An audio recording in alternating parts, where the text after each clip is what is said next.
special to him either. It's the first time he never watched me wrestle before. He never seen me live before.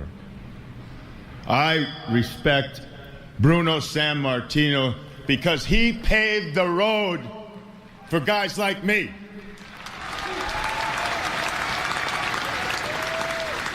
And over the years, I got to know that man very well. And I got to know what he stood for. And he doesn't go and take the easy way out on things. He works hard for it, and he doesn't give up. I'd like to note, from here on out, he will start yelling and screaming, and that's where the craziness starts. Okay, good, because I was waiting for it. Right, Mr. Cena?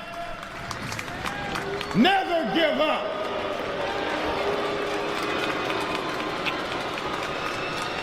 I don't care if you boo or not. You can't give up in life. Here we go. There we go. Exactly. If you want to be successful, you got to believe in yourself, and you can't question yourself. If you're making up excuses, do you think Vince McMahon made up excuses to get here? He believed that he was going to control the world in professional wrestling, and he did it. And when you're going to get that kind of power, when you get that kind of power, somebody's got to get hurt. And that man is standing up here, and I didn't understand it at the time. I thought I was family. Vince McMahon Sr., he was looking for an all-American boy back in the 70s. Guess who fit that in the world of professional wrestling?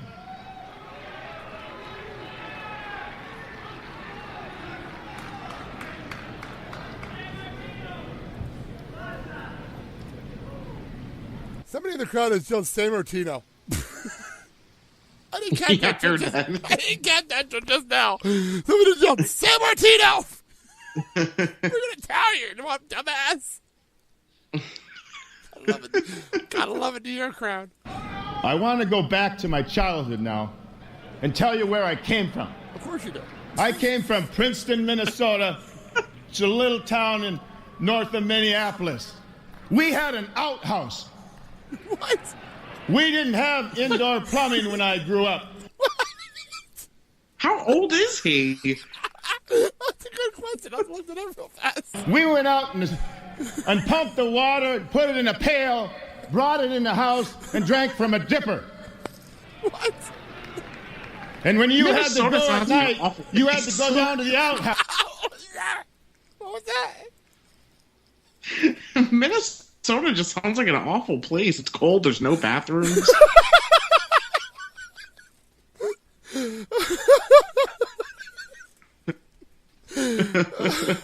To answer your question, he is 63 years old. So he's as old as my mom. I'm sure that they had bathrooms back then. So he's as old as my mom. Did it have the little moon on the door like they normally do? A little half moon, quarter moon, whatever it's called. Oh, God. But we had a lot of love in our family. We didn't have much. We worked out. We had a root cellar. What? It didn't have cement on it. By the way, he tried to walk away from the microphone. He forgot we're holding a handheld. He's trying to walk away from the mic. Oh my God. We put the potatoes down there so they would last longer. What? What does that have to do with anything?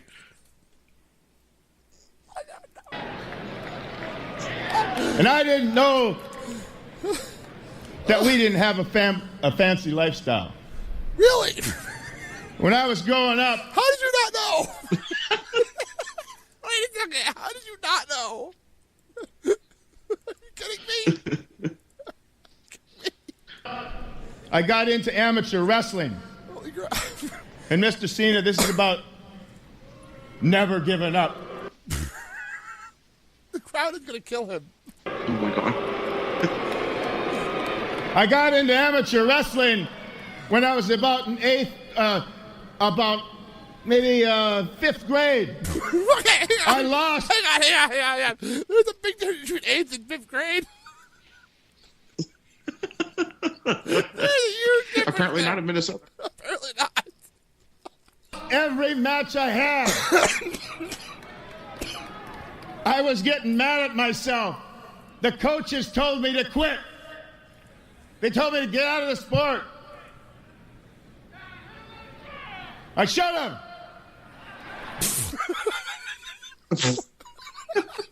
What? You should have. Really? You know what? They told me to get out and not come out again. You know, but I got excited when I learned when you lose, you never lose unless you quit. What? So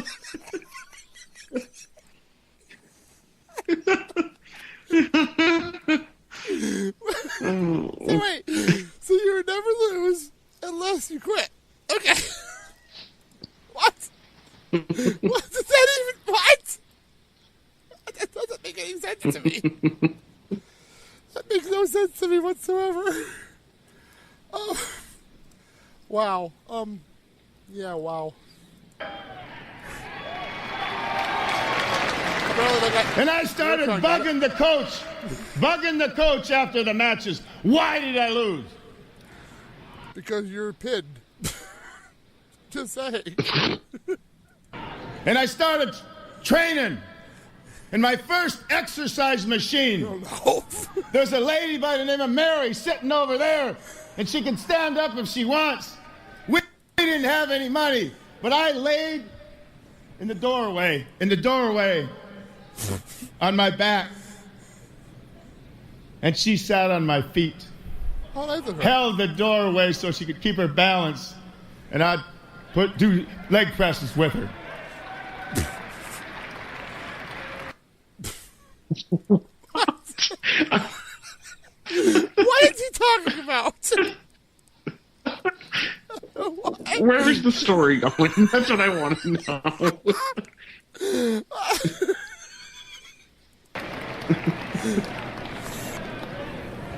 And pardon me. I love a New York crowd. I love a New York crowd. Yes, sir. Anyway, the next year I made my first dumbbell. I had 2 5-gallon pails. I filled up one with cement. Put a 2-inch pipe in at Triple H. Drove it in there and let it set overnight. Tipped it upside down and put the other end. Filled the pail up, put the pail in, or the bar in the pail. Now I had my dumbbell. How poor was he? Why did he single out Triple H on that? I don't know. I have a feeling that has something to do with a sledgehammer, but I'm not really sure. 85 pounds. 82 or 85. 185 pounds, I should say. That was my second. Okay. What was that? That clarifies it. 85 pounds. Okay, that makes a lot more sense. Weightlifting machine. And when I became a junior and a sophomore in high school, I still was losing a lot. Oh, duh. You're making your own equipment. Then I started really training because I was getting a little bit better. I felt better. I was getting my confidence. I was starting to believe in myself. The next year, I won all my matches. Oh, good for you. Nobody scored on me the whole year except for penalty points. And apparently no girls either. The only one I lost There was the last match. To the Iron Sheik. I was going for the state championship, and I'd worked very hard all that year. Vern Gagne talked about me on the AWA. Here we go back to Vern Gagne. Every time. They put my name in the paper, and I read all this stuff.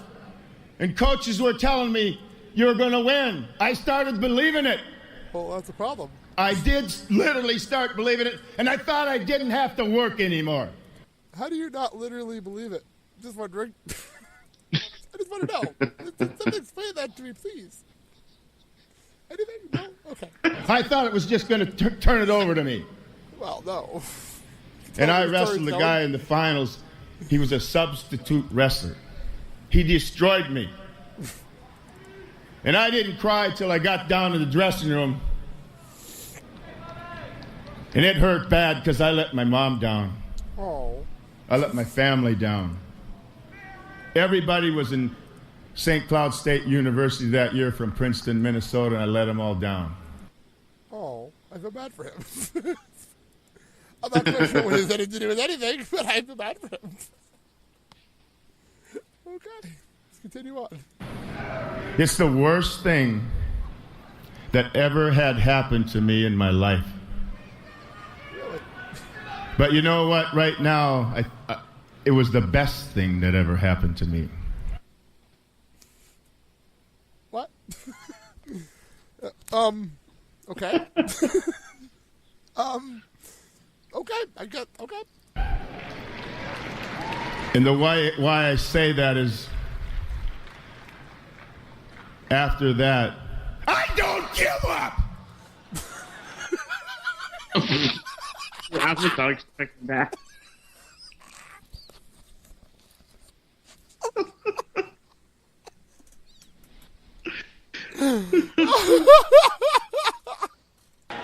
You never give up! I lift weights hard every day. I work out harder than anybody in this building. What? And I don't care who wants to argue about it. You got that? He walked over the mic again.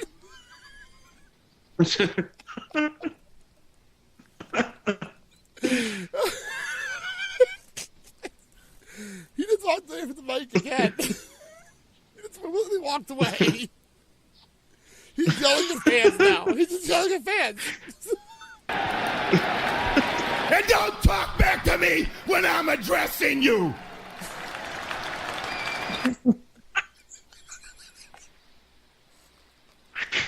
Wait, what?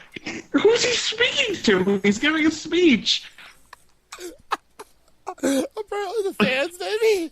I don't know.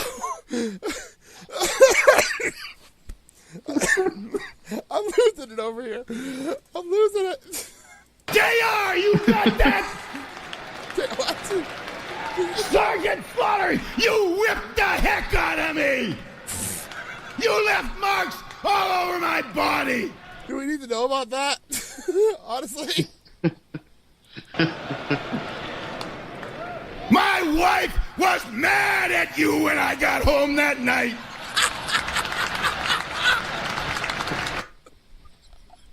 Oh, no, he just left the podium and is now walking over to Slaughter's to yell at him. Swear to God.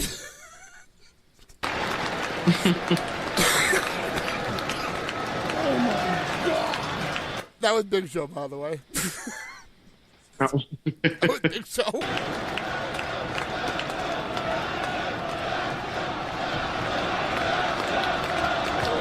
I'm so angry. Do you remember the last time I was in this building? No. Do you remember Vince McMahon interview me in the ring out there? No. Nope. I don't either.